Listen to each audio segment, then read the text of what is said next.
Happy holidays! Are you stressed like I am?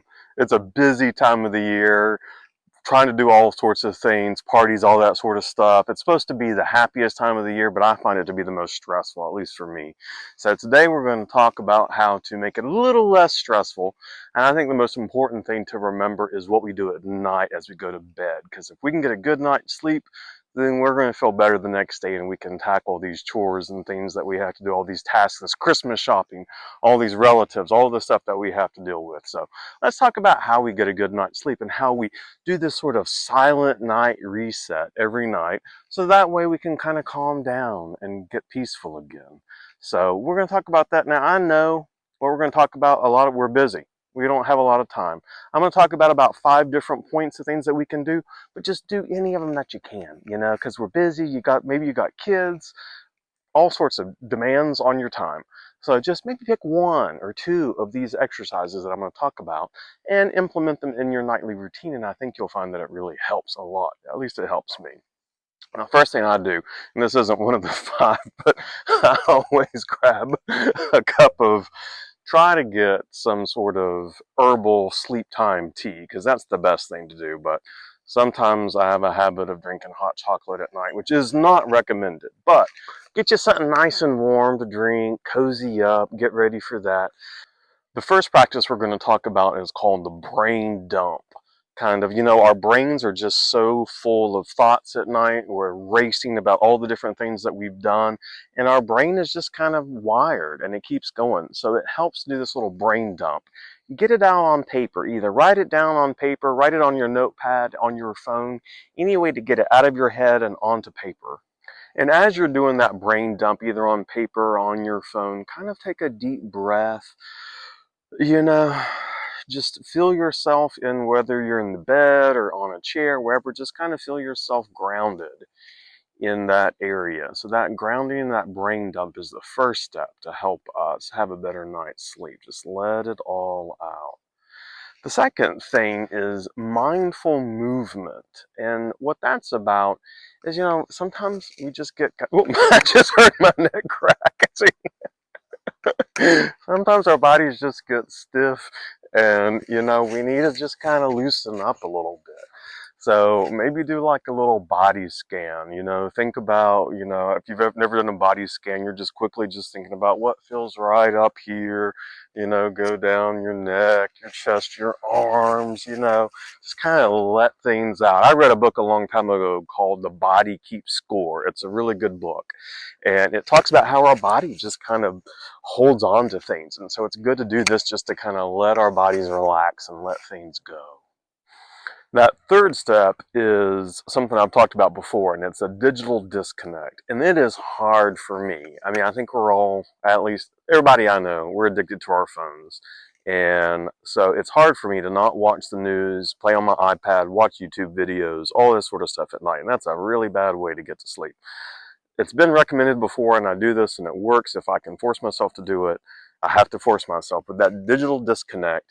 And it really helps just to plug in your phone in another room. Plug it in the kitchen, living room, wherever. Don't plug it in your bedroom, because I have a tendency to put it right next to my bedstand, and I'll wake up at like 3 a.m. I'm like, let me check and see if I have any. And then before I know it, I've spent an hour playing on my phone at 3 a.m. So don't do that. Put it in another room. That way you're not even tempted to go look at it. The fourth step, of course, is gratitude. I'm always going to come back to gratitude. And we should always, at least for me, it's so helpful to think about things we're grateful for at night. Because as we go to bed and we're falling asleep, it programs our subconscious mind. And so when you don't have to necessarily make a gratitude list, you can, it's awesome. But think about all the things that were wins for that day, all the things that you can be grateful for that day. And it kind of goes back to that video I did about the profound provision.